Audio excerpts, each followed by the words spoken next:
Hi, I'm Jen Rubin, editor-in-chief of The Contrarian. I'm delighted to welcome back Ezra Levin, who is the co-founder of Indivisible. Now, during the last few weeks, when Republicans ventured out into town halls and meetings, they were greeted by constituents. And they didn't like what Republicans are doing, and they let them know. They let them know by expressing their views. They let them know by asking hard questions. And lo and behold, the solution that the Republicans came up with was to hide. They're not going to have town halls. But see, we don't think that's exactly right, because in a democracy, you really are responsible for the people and to the people. And Ezra has a few ideas about what the people should do, even if the Republicans are in hiding. So welcome back, Ezra. What is planned for the districts and for the folks who are out there and want to let their voices be heard and want to discuss the issues? Great to be back, Jen. Great to be talking. First of all, I think everybody who participated in these town halls back in February should take this as just an incredible compliment that it was so effective. They were so thrown off guard. They were so upset that constituents were showing up and making their voices heard that they had no other option but to say, well, we're not going to do that again. We're not going to put ourselves in that position to be seen being weak, to be seen just standing up for Elon Musk. We don't want that. So we're going to hide. We're not going to show up. And look, this is a compliment because it worked. They don't want to be seen doing that again. And this is standard operating procedure. Back in 2017, we held town halls back then too. They were trying to repeal the Affordable Care Act, and we saw the exact same playbook. They were barraged with constituents saying, "How dare you implement this incredibly damaging, hurtful policy to repeal Affordable Care Act, which would take away my health care." Republicans were scared. They didn't like the way they looked. They said, all this is fake, it's AstroTurf. And also, by the way, we're not showing up again.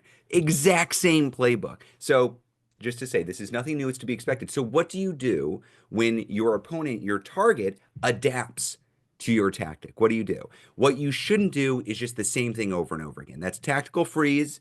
You got to adapt, you got to escalate, you got to innovate. So, that means, okay, we have had an effective tactic, they have adapted. We need to adapt to their adaptation. And so that means, what do we do in the next congressional recess? We continue to apply pressure. We continue to apply pressure. So the next congressional recess is March 15th. That's when senators and representatives should be going back home to meet with their constituents. We know now Republicans are saying we're not going to hold town halls. That's fine. That's fine. Constituents can reserve a space. They can invite their friends and family members and community members. They can invite the local press. They can invite other elected officials, and they can invite their Republican elected. And when and if that local congressman or senator doesn't show up, they should be ready. And you should have a cardboard cutout. You should have a person in a chicken suit or a live chicken on stage. I've seen that too. Something to represent them so that you can make the point not only are these Republicans backing an extremely unpopular agenda in the form of Project 2025, they're also cowards. They're also Yes. cowards. Members of Congress can hide from their constituents. They can't hide from accountability if we up the pressure. So that is the next tactic. The way to make this work as much as possible is not just to do this in Republican districts, but to encourage your Democratic reps to hold town halls. So the contrast is clear. There are Republicans hiding from their constituents, and here are all the Democrats going back home and talking to their constituents about the damage that this administration is doing. That's what we want to see in March. People do this. There may be people who don't know how to organize a town hall. Can they find out if there is one? And if there isn't one going on, how do they do it? Yeah, look, this movement is being led by people like you who are watching this right now. People who said, "Oh my gosh, I can't believe this is happening. I guess somebody has to do something. I guess I'll do it." So the first thing to do if you're watching this and you're like, "But what do I do?" The first step is connect with other folks in your community. You are not going to do this on your own. That is not the solution. Find other like-minded folks in your community who are organizing and join that group. There are 1,500 local indivisible groups all over the country. That might be for you. You might want to join a different local group. That's cool. Find the community that works for you, that is focused on doing real work. If you're organizing with Indivisible, you're going to get the toolkit, the explanation of how this works. You'll have some support, so you're not just flying blind and doing it on your own. But the most important thing is to gather together with members of your own community. And once you start doing that, the sky's the limit. That's how you build and aggregate and wield power in this country, in this representative democracy of ours. So start there. You can come to indivisible.org if you need information for this specific tactic, but I'd really highly encourage you to get your engagement offline and into the community. Absolutely. And let me be clear, you can join a political group, but all of you out there are already part of groups. It may be a union, it may be a gardening club, it may be a ski club, but that is your community, that is your group. And there is something that you all agree on. Maybe it's just as basic as democracy, or maybe it's a particular issue, like if you're a member of the local Sierra Club and you care about the environment. So we all have these networks. And what I think has been missing is people don't understand they have the power. That's, I think, the beauty of what Indivisible was at the onset, that this is putting the power back to the people. So they're not waiting for a politician to do something. They're doing it themselves. What's your goal for this recess? Do you have a metric that you're going to look at in terms of people or events or input? What are you going to consider to be a success?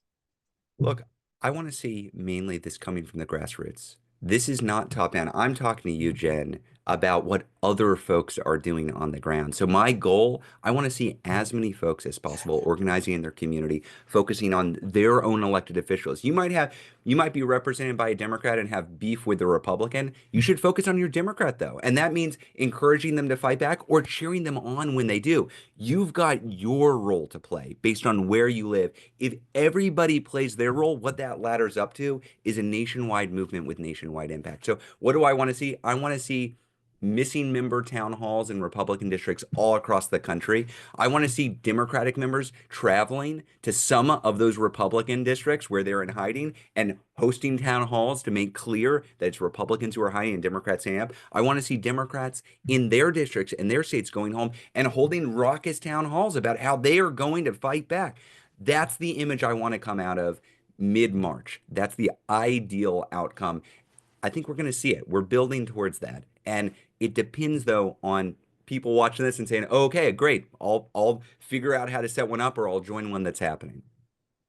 I have to say, just because they're not showing up at town halls, all these people have offices, and all these people do go out in public. They may not be out in a town hall, but they're going to the Rotary Club or they're going out to some other group.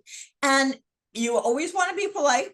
You want to follow the law. You want to be peaceful, but you have every right to go to your representative's office, to approach them in public and ask a question or make a statement. Just because it's not a town hall doesn't mean you can't interact with them. And I think these Republicans have this notion that if they just don't go to a town hall, they'll be safe and they won't have these seats. But guess what? You can also organize a demonstration outside an office. That's right. I remember in 2017, 2018, one of the Republicans that had gone into hiding and was not holding town halls went over state lines to a different state to hold a fundraiser on a beach. And Indivisible members kayaked out to the fundraiser with signs to say, go back home and hold a town hall. Look, it is very difficult as an elected official to never show up in public. That is hard to do. Eventually, it becomes a bit awkward when you're asking for people's votes, but you can't actually show up and ask for their votes. So look, I understand the impulse.